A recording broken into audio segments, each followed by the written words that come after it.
Hey folks, so going to continue the Reminderly kind of walkthrough here. I'm going to start in the README at this layout.hbs plus author index views section.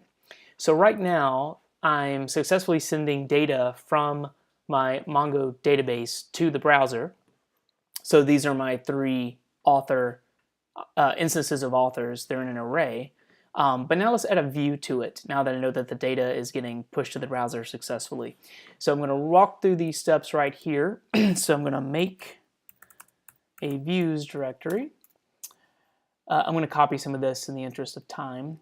I'm going to make a authors directory in my views that's going to contain all of the authors views. I'm also going to make an index.hbs, which is a very dry and proper way to set up our application and our views. So these are the 4 steps that I ran from my command line. Now let's add some code to the views layout.hbs file.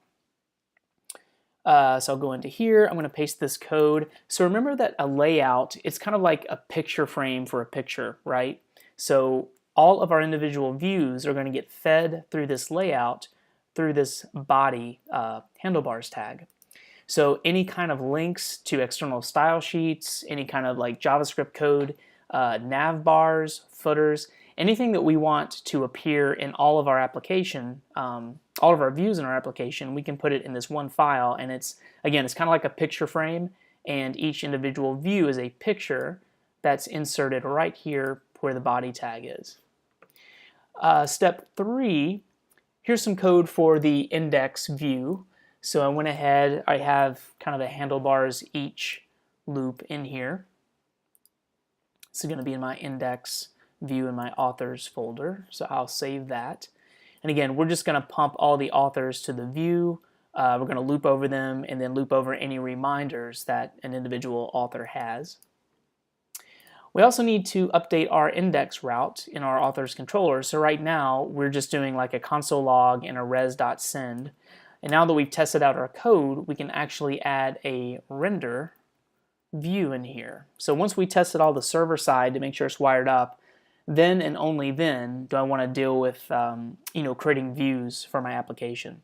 So this is going to render the index view in my authors controller.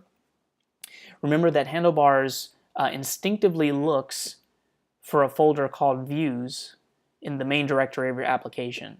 If you want, you can change the default place where handlebars is going to look, and that's that like app.set views folder that we looked at in earlier lessons.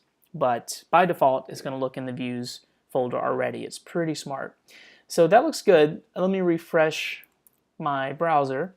And so it looks like the view is working great. It just isn't very pretty because we don't have any CSS. So in step 6 right here, oh, actually the new section, that's cool.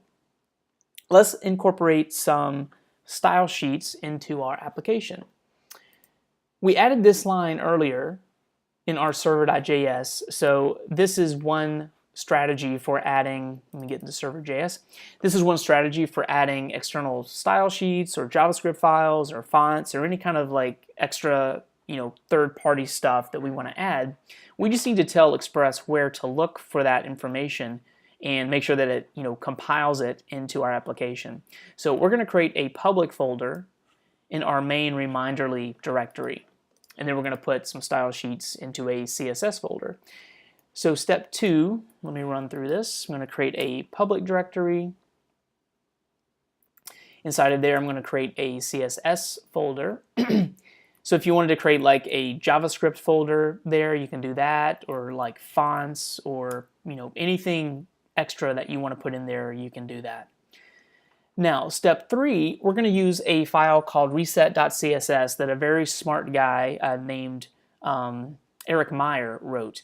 So reset.css, it's kind of a boilerplate CSS file that it just helps us standardize our application across different browsers, because sometimes like browser defaults are slightly different than others. Maybe like there's like a 5px, border on the body or something, just really minor.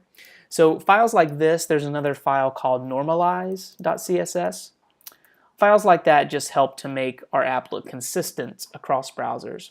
So if you follow that link, just grab all this code. This is like literally the code for the style sheet, and then paste that into reset.css. And then here's a link to some specific styles that are specific to this app called Reminderly. So if you want to click on this link and copy these rules in here, and this will go in styles.css right there.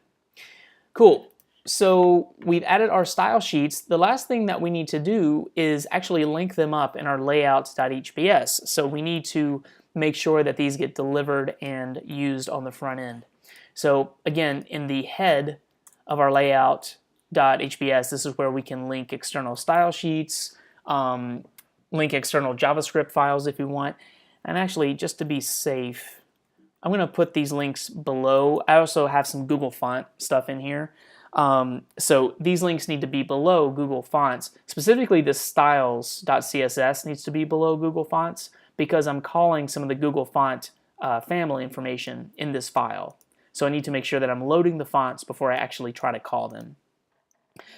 So that looks good. Let's refresh our application, and there we go. So you guys should see something like this. We have our 3 seated authors, and now this just looks a little prettier, I guess. It's not quite as janky. So I'm gonna stop the recording, and then I'll see you guys in the next section.